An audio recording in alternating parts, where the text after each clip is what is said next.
tarde a todos. Quero agradecer mais uma vez a oportunidade de estarmos juntos, o convite do GPEC, Grêmio Espírita Perseverança e Caridade, cumprimentando na pessoa de Iramar, cumprimentando a todos os frequentadores, com saudades de todos, daqueles dias em que presencialmente nos encontrávamos, trocávamos olhares e poderíamos sentir o ambiente, sentir toda a emoção que muitas vezes nos transbordou na casa que tanto gostamos. Vamos iniciar então. Hoje nós vamos falar sobre a encarnação dos espíritos.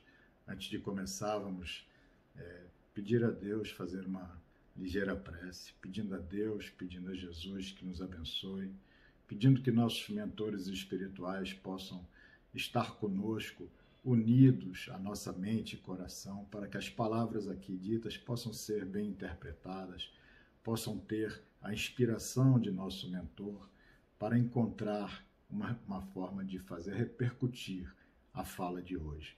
Pedir também, Senhor, por todos aqueles que sofrem, que vivem hoje a desesperança, as carências, o sofrimento, a doença, que todos eles possam ser amparados e que cada um de nós possa, Senhor, estimulado por Ti, fazer um pouco também, que possamos dedicar as nossas orações, dedicar algo dos nossos recursos, sempre algo pode ser oferecido aos que sofrem, aos que caminham conosco, e agradecer a oportunidade, Senhor, de conhecer a Tua doutrina, o Teu Evangelho, de podermos nos espelhar em Ti, nas Tuas ações, Tuas lições imorredoras do perdão, do amor ao próximo. Então, Jesus, que nos abençoe a todos nesta tarde de hoje.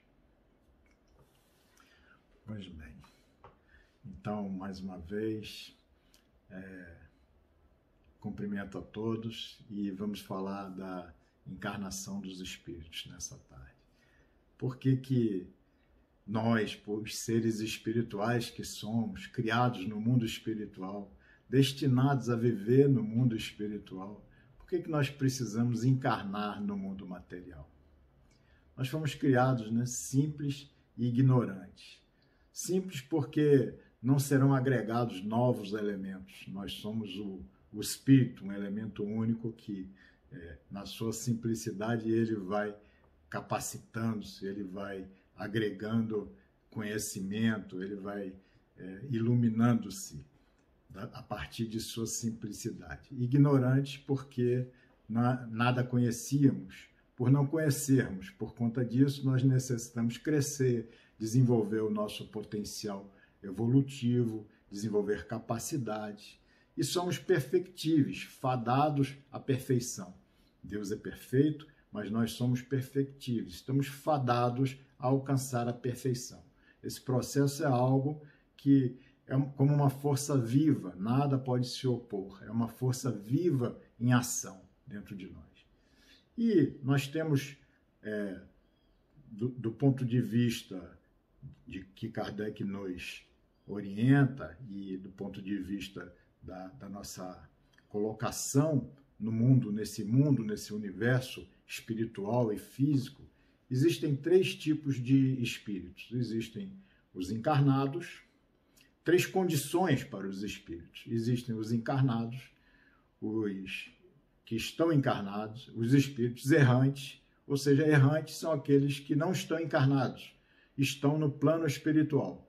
Mas existem os espíritos puros, que estão no plano espiritual, mas não precisam mais reencarnar. Então, errantes são aqueles que se encontram no plano espiritual e ainda estão submetidos a esse processo de necessidade de encarnação no plano físico e retorno ao plano espiritual. E os puros aqui realmente já estão libertos da necessidade de reencarnação. Nós, espíritos errantes, reencarnamos depois de intervalos mais ou menos longos, intervalos que passamos no mundo espiritual. E lá no plano espiritual nos encontramos nos mais diversos graus evolutivos. e nos agrupamos por afinidade, por vibração, por sentimento, por grau evolutivo que vamos nos agrupar no plano espiritual. Lá nós temos algumas condições que são diferentes, condições que nos favorecem a nossa existência, a nossa caminhada por lá, porque lá nós temos consciência de quem somos. Temos consciência das nossas fraquezas, das nossas fragilidades, temos consciência também dos nossos potenciais. Lá nós não podemos enganar aos outros e nem a si próprios, né? E o que fazemos lá no mundo espiritual antes da encarnação? Vamos chegar depois na necessidade da encarnação, mas o que fazemos antes de reencarnar enquanto estamos no mundo espiritual? Nós lá estamos num período de preparação, num período de refazimento, de descanso. Nós lá estamos estudando o nosso passado, procurando compreender e entender os meios de podermos nos elevar. Aqueles mais elevados lá já conseguem deixar as más paixões.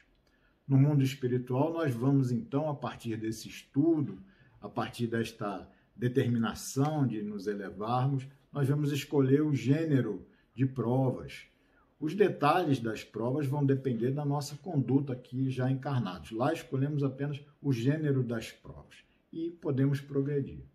Então, na questão 132, os espíritos, Kardec pergunta, os espíritos, qual é o objetivo da encarnação? E a resposta é que a lei de Deus, a lei de Deus, lhes impõe a encarnação, impõe aos espíritos, a nós, para fazê-los alcançar a perfeição. Então, a encarnação é uma imposição da lei divina, deste sistema onde funcionamos, onde vivemos. Esse sistema determina essa necessidade da encarnação, porque é a partir dela que nós conseguimos alcançar a perfeição e cumprir a nossa parte na obra da criação. A resposta vai dizer que para uns é uma expiação, para outros é uma missão. E expiação? Expiação é um resgate imposto aos espíritos pelo mau uso do seu livre-arbítrio. E expiação também é o fato de suportarmos as vicissitudes, os sofrimentos da vida corporal. Mesmo aqueles que não tenham feito nada contrário à lei divina, a encarnação produz um tipo de expiação que é essa necessidade de suportarmos o sofrimento da vida corporal. A vida corporal nos impõe sofrimentos de forma automática e natural. Outros encaram como missão. Missão ou prova, né? Uma tarefa que vai ser cumprida pelo espírito que encarnou. A partir desta tarefa, ele vai concorrer para a obra geral e ele se adianta. Todos nós, ninguém reencarna para expiar apenas. Todos reencarnamos com provas e com missões, com expiação, né? A prova é essa existência, é um resgate escolhido. A prova é um resgate escolhido pelos espíritos. Cada nova existência vai ser uma prova para os espíritos. Aqueles que já podem escolher vêm com esse sentido de realizar uma prova, já conscientes de seus débitos, de reparar, da necessidade de reparar o erro por uma atitude equivocada. Essa escolha que vai ser feita das provas, ela é proporcional ao adiantamento do espírito. Não nascemos para expiar somente, ou para sofrer, porque o sofrimento não redime. O sofrimento ele nos desperta, ele faz com que a gente possa acordar. O que vai redimir é exatamente a reparação. A reparação, as atitudes, a mudança de conduta. É isso que realmente vai fazer a nossa transformação. Então, a forma de encarar a existência, a encarnação, como uma expiação ou como uma prova, depende muito também do nosso olhar, né? A expiação como sendo um resgate imposto aos espíritos e a prova como sendo um resgate escolhido pelos espíritos que já o possam fazer. E a missão é aquele que já vem para desenvolver uma tarefa específica, né, na encarnação. Por que essa necessidade de encarnação? Como a alma que não alcançou, na questão 166, Kardec vai perguntar, como a alma que não alcançou a perfeição durante a vida corporal pode se depurar? A resposta é bem clara, submetendo-se a uma nova existência. Então não tem muito o que escolher. A gente quer se depurar, a gente quer alcançar a perfeição, a gente quer evoluir, temos que vir aqui, sofrer esse cadinho da vida corporal, essas vicissitudes, esses sofrimentos que aqui chacoalham com o nosso ser, que aqui fazem com que possamos ser testados, e que aqui... porque no mundo espiritual nós não precisamos vencer a nós mesmos, já nos conhecemos, já sabemos quem somos, não precisamos lutar com a matéria, temos mais ou menos uma razoável consciência daquilo que somos e das nossas possibilidades. E aqui nós viemos totalmente às escuras. Nós vamos precisar ir nos descobrindo, vamos precisar ir nos provando a cada momento, passando por provas, por etapas, testando esse aprendizado que nós, lá no mundo espiritual, como espírito errante, que nós obtemos. Nós lá podemos progredir? A resposta a essa pergunta é que lá a gente pode se melhorar muito, sempre segundo a sua vontade e o seu desejo. Mas na existência corporal é que nós pomos em prática as novas ideias que adquirimos. No mundo espiritual, nós temos esse aprendizado teórico. E na vida material é o exercício prático daquele aprendizado teórico que lá nós obtemos. Como nós dissemos, lá no mundo espiritual, temos essa ideia razoável do que somos capazes, do tipo de dificuldade, do tipo de habilidade, e de até onde nós somos capazes de cometer erros. Conhecemos os nossos erros, pelo menos aqueles mais recentes. E já aqui, nós não imaginamos o que somos capazes de fazer. Nós não sabemos se temos realmente a capacidade de cometer determinado tipo de falta. E aí a gente vai vivendo com muitos desafios. A boa notícia é que se a gente está aqui vivendo com muitos desafios ao lado de muitas pessoas complicadas, a gente então precisa agradecer, porque aqui a gente está vivendo uma prova. Foi algo que escolhemos, é uma prova, né? É um teste que está sendo aplicado. Então, se estamos rodeados de pessoas complicadas, agradeçamos, vamos agradecer, porque aí é a prova que está sendo aplicada e que nós possamos tirar uma nota boa nessa prova, sairmos daqui aprovados. Mas lá no plano espiritual, eu gosto sempre de contar esses dois exemplos. Lá no plano espiritual, a gente também cresce, a gente também evolui muito. André Luiz, por exemplo, chegou em nosso lar da condição do umbral e depois de um ano lá em nosso lar, ele vai aprender a volitar. Então, no final do livro Nosso Lar, você vai ver que André Luiz, que não sabia volitar, se transportar espiritualmente, como se deslocando seu corpo no ar, né? Ele que não sabia fazer isso, depois de um ano vivendo na cidade de Nosso Lar, ele então aprende a volitar. E no segundo livro, Os Mensageiros, ele vai aprender a se conectar com Deus em prece e tornar-se luz, emitir luz de si próprio. Então, a condição evolutiva dele, ele vai aprendendo, ele vai progredindo, ele está progredindo. É óbvio que ele está progredindo.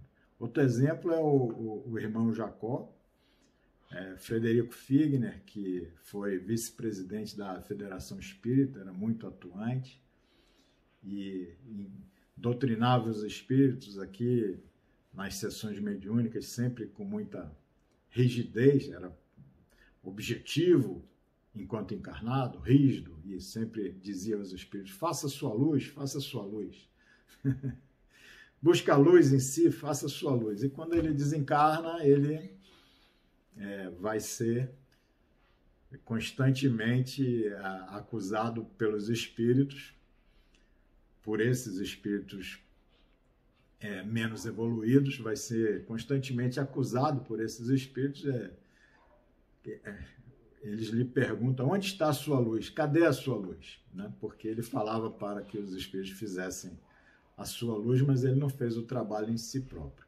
Mas depois também de um certo período, de um período no plano espiritual, onde ele vai realmente trabalhando, realizando tarefas, vindo e voltando à Terra, dando assistências a vários centros espíritas, passando em reuniões mediúnicas, auxiliando durante as reuniões mediúnicas que aqui eram realizadas. Então ele vinha, voltava, sempre que voltava para a sua cidade no plano espiritual, os espíritos estavam aguardando ele perto da passagem que dava acesso à cidade espiritual, como se fosse um portal, e lá estavam aguardando e perguntando a ele onde é que estava a luz dele, onde é que estava, até que em determinado momento ele vai orar, vai pedir a Deus que iluminasse aqueles espíritos, porque se fosse ele estaria lá como eles também, falando jocosamente com ele, ele teria o mesmo comportamento. E aí percebe uma luz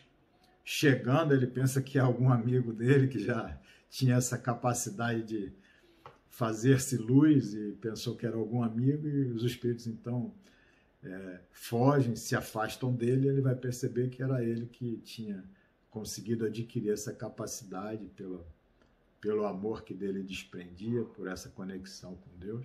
Ele consegue então fazer-se luz, emitir luz de si próprio. Então é um progresso que ele consegue alcançar lá no plano espiritual. Mas São Luís, no capítulo 4, vai dizer que a passagem na vida corporal é extremamente necessária, porque é uma atividade que nós realizamos a nosso próprio bem, porque essa atividade vai fazer com que a gente possa desenvolver a nossa inteligência. Então, assim, mais ou menos o plano espiritual e o plano físico vai funcionar da seguinte maneira. É como qualquer curso, né? Lá nós vamos ter essa aula teórica, todos aqueles ensinos do mundo espiritual que nos são ministrados. As simulações práticas, as vivências no mundo espiritual, as caminhadas no umbral, as vivências no trabalho junto aos sofredores, no auxílio aos outros. Então, são as aulas, as simulações práticas como se fosse um curso por aqui. E aí nós encarnamos, porque, como nos cursos por aqui, existe a hora da prova, a hora do teste, para verificar aquilo que se aprendeu, aquilo que realmente nós assimilamos. A encarnação funciona desta maneira. É esse teste que a gente realmente estamos aqui passando esse teste para definirmos então quem somos. Chegamos aqui sem saber quem somos, quem fomos, mas aqui nós estamos definindo exatamente uma nova personalidade, um novo ser imortal. Estamos definindo, com esta nossa passagem aqui na vida presente, nós estamos nos redefinindo. Nós estamos definindo quem realmente nós somos. A partir dos aprendizados anteriores, aqui estamos passando pelas provas e consolidando em nós mesmos este aprendizado. Vamos aqui aprender o que ainda não foi aprendido.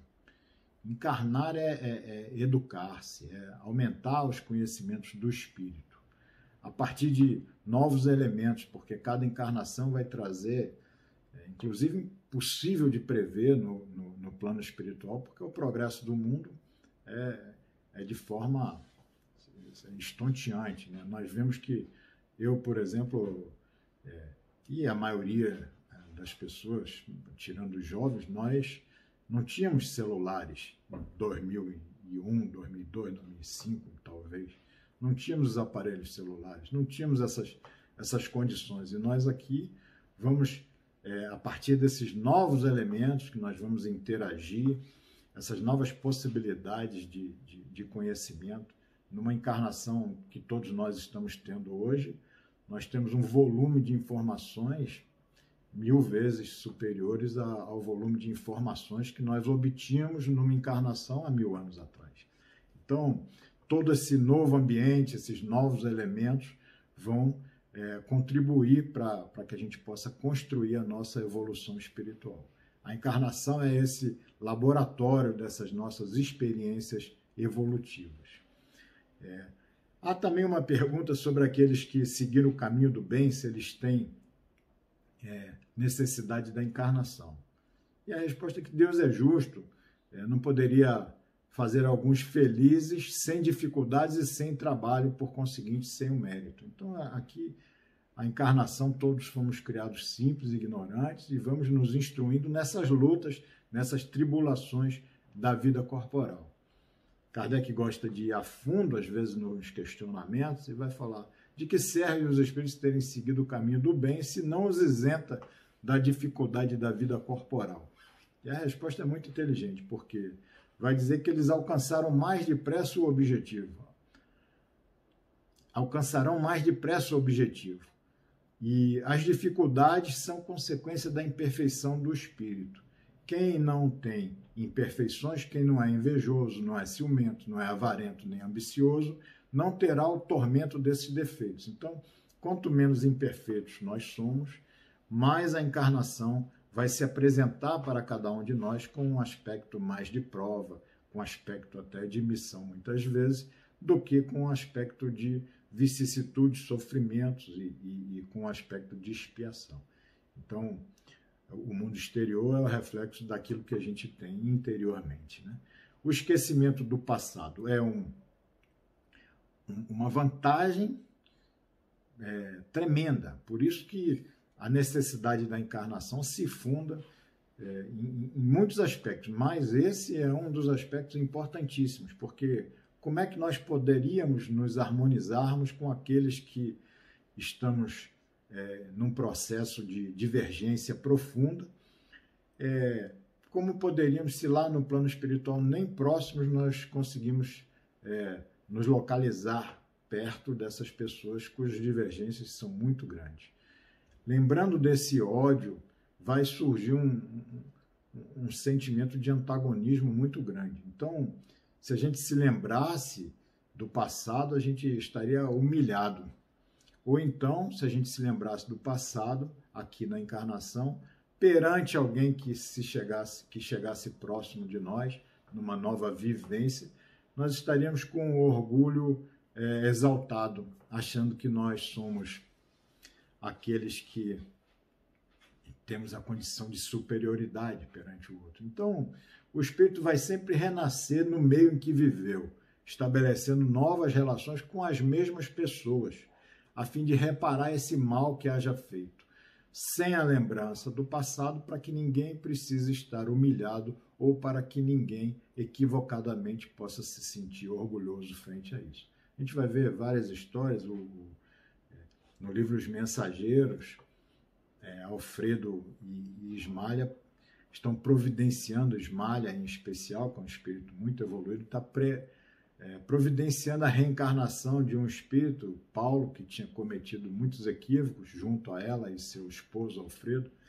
mas ela está providenciando a reencarnação de Paulo antes que ele pudesse recobrar a consciência de todos os malfeitos, para que ele não se sentisse humilhado perante a eles. Então, há sempre essa preocupação, é muito interessante. Quando a gente nasce, a gente traz tudo aquilo que a gente adquiriu. Nós nascemos tal qual nós nos fizemos. Cada existência é sempre um novo ponto de partida. A gente vai ter consciência dos nossos atos anteriores. Uma consciência como uma intuição daquilo que nos desperta, daquilo que nos machuca. Mas sempre a gente começa de onde paramos. Nunca, a gente pode até não se desenvolver muito numa encarnação, mas a gente nunca vai regredir, porque cada encarnação são todos esses elementos novos, a gente vai adquirir conhecimentos fabulosos, e todo conhecimento vai ser revertido em condição evolutiva para nós mesmos. Então, são essas possibilidades. Encarnar é aprender. é reparar os equívocos do passado, produzir a nossa evolução intelectual e aprimorar nossos sentimentos. Aí, pô, a gente pode perguntar quantas vezes nós vamos viver esse processo de encarnar e reencarnar? Quantas vezes forem necessárias, até que nós possamos nos transformarmos em espíritos puros. Então, todos, inclusive os espíritos superiores, aqueles que não são os espíritos puros, ainda vão encarnar, ainda vão ter a necessidade de encarnar. Somente os espíritos puros não têm mais a necessidade de encarnar. O número de existências corpóreas é ilimitado. Cada existência é um passo no caminho. Somente quando a gente despojar de todas essas impurezas que a gente realmente vai estar isento da necessidade da encarnação. Encarnar é superar conflitos. Todos esses conjuntos de hábitos morais e intelectuais adquiridos e aprimorados, eles vão se agregar em nós e nós traremos esses hábitos morais e intelectuais como tendências inatas. Dá para saber mais ou menos qual é a nossa história do passado a partir das tendências inatas que cada um de nós traz em si, que estão arquivadas, né, na nossa vida evolutiva, no nosso espírito, a partir de tudo isso. Jamais se perderá, jamais será desintegrada todas as nossas ações, todas as nossas atitudes. Nós podemos não ter consciência de todas elas. E até no plano espiritual, nós vamos recobrando aos poucos a consciência das existências anteriores. Temos até um exemplo de Dona Laura e o esposo dela no livro Nosso Lar, que tinham consciência de apenas uma vida anterior e entraram num departamento para tomar conhecimento das vidas anteriores. E foi liberado que eles pudessem ter o conhecimento apenas de 300 anos para o passado. E esses 300 anos para o passado já impactaram tanto o esposo de Dona Laura que ele não conseguiu permanecer mais em paz na cidade Nosso Lar, no mundo espiritual, e teve que reencarnar porque impactado por aquilo que ele tinha visto dos seus feitos nesses 300 anos. Ele teve uma necessidade de vir aqui para reparar. Então, encarnar é isso. Encarnar é aprender a desenvolver o bem sofrer. A gente está inserido num processo de evolução, num processo de complexidade crescente. Quanto mais nós evoluímos, mais complexos, não complexo de complicado, complexo de possibilidades inúmeras, né? De alta complexidade, mais complexos nós vamos ficando, né?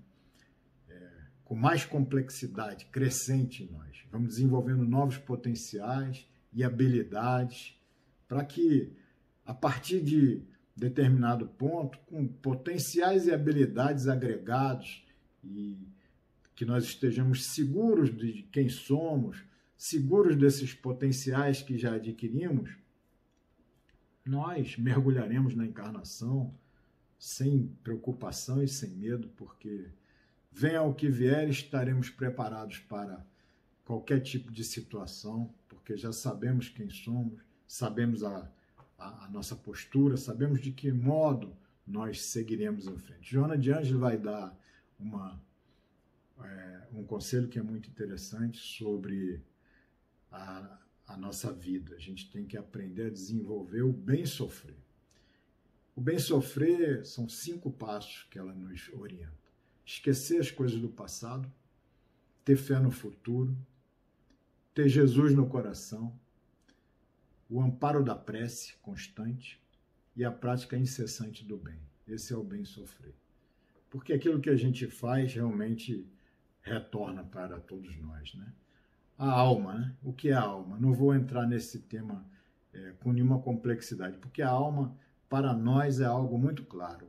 Da forma como Kardec coloca, a alma é simplesmente o espírito encarnado. E nós sabemos o que é o espírito, nós sabemos de que forma que o espírito se relaciona com o corpo espiritual, com o perispírito, com o corpo físico, então a gente não precisa realmente aprofundar no que seja a alma. A alma é um espírito encarnado.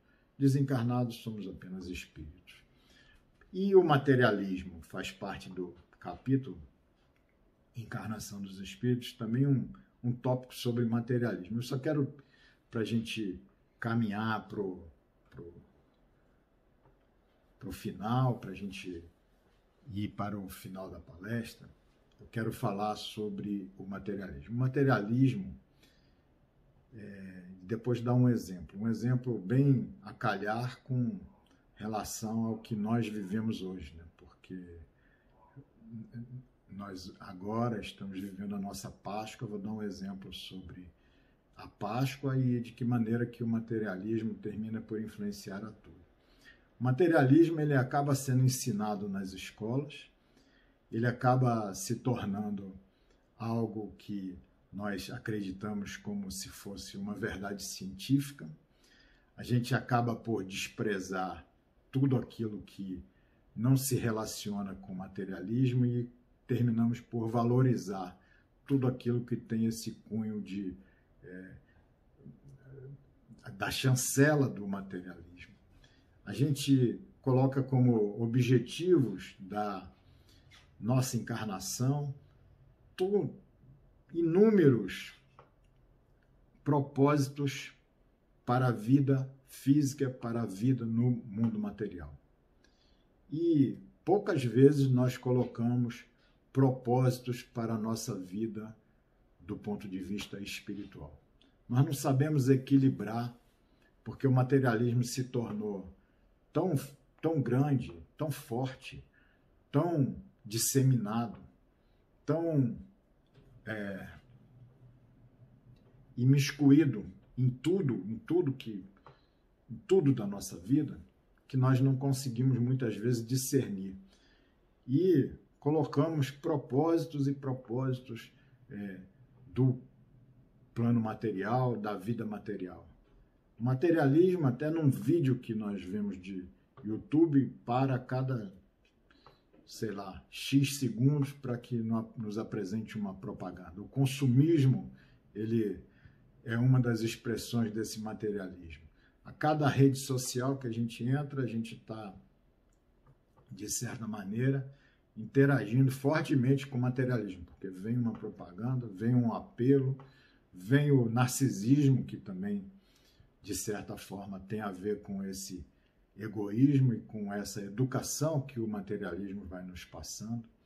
Então, se a gente realmente não souber equilibrar os aspectos da nossa vida espiritual com os aspectos da nossa vida material, em determinado ponto a gente vai chegar no plano espiritual à feição de André Luiz, que no capítulo 1 do livro Nosso Lar, ele vai dizer que chegou lá sem recursos, sem possibilidades, como se fosse alguém que não tivesse nem a capacidade de se movimentar lá no plano espiritual, porque ele viveu uma vida totalmente voltada para esses propósitos, para esses aspectos da vida material, e que vão pouco a pouco nos influenciando, vão pouco a pouco tirando o nosso foco. A gente não se concentra em nós mesmos, não nos concentramos em nós, na vida espiritual, no que será depois daqui, e muitas vezes estabelecemos para nossos filhos esses objetivos do mundo materialista como sendo algo sagrado, como sendo sagrado. Então, nossos filhos têm que fazer as atividades 1, 2, 3, 4 e 5 definidas pelo mundo do materialismo. Mas se eles não quiserem fazer a atividade 1 e 2 definidas da nossa mente, da nossa vida espiritual, bom, pelo menos você tem que fazer a evangelização infantil. Pelo menos você tem que fazer. Não tem problema, nós abrimos mão para que eles não participem da vida espiritual, mas nós não abrimos mão de qualquer participação deles nos propósitos, nos objetivos da vida material. Então a gente tem que realmente repensar todo o tempo. Eu vou falar da Páscoa, porque nós estamos vivendo aqui a Páscoa, é um exemplo do materialismo que eu quero passar. A Páscoa se transformou num exemplo bem claro do materialismo. A Páscoa se transformou em troca de presentes, ovos da Páscoa, bombons e coelhinhos, ovos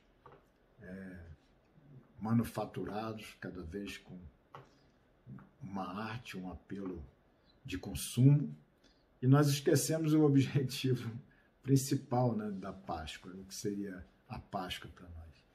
Então, eu vou falar do significado da Páscoa judaica, né? O povo hebreu, ele era escravo no Egito há 400 anos. Né? Em determinado momento, o Egito começou a sofrer aquelas pragas, né, que Moisés falava para o faraó que iriam acontecer se não houvesse a libertação dos hebreus. Né?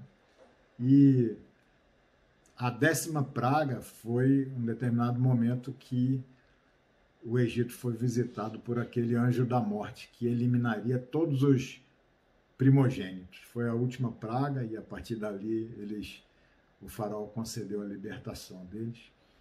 Então, o que aconteceria? Qual foi a promessa? Esse anjo da morte pularia, daria um pulo, faria uma passagem sobre as casas, não entraria nas casas, passaria pelas casas que tivessem seguido as ordens de Javé e realizado a festa que foi definida por ele, passado na porta dessa casa a marca do sangue do Cordeiro. Então, a Páscoa judaica é conhecida como Pessah. Pessah significa passagem ou pulo, é exatamente essa passagem, esse pulo do anjo da morte. E tinha o seguinte, o Pessah, o anjo da morte, pularia sobre as casas que tivesse essa marca do sangue do Cordeiro nas portas.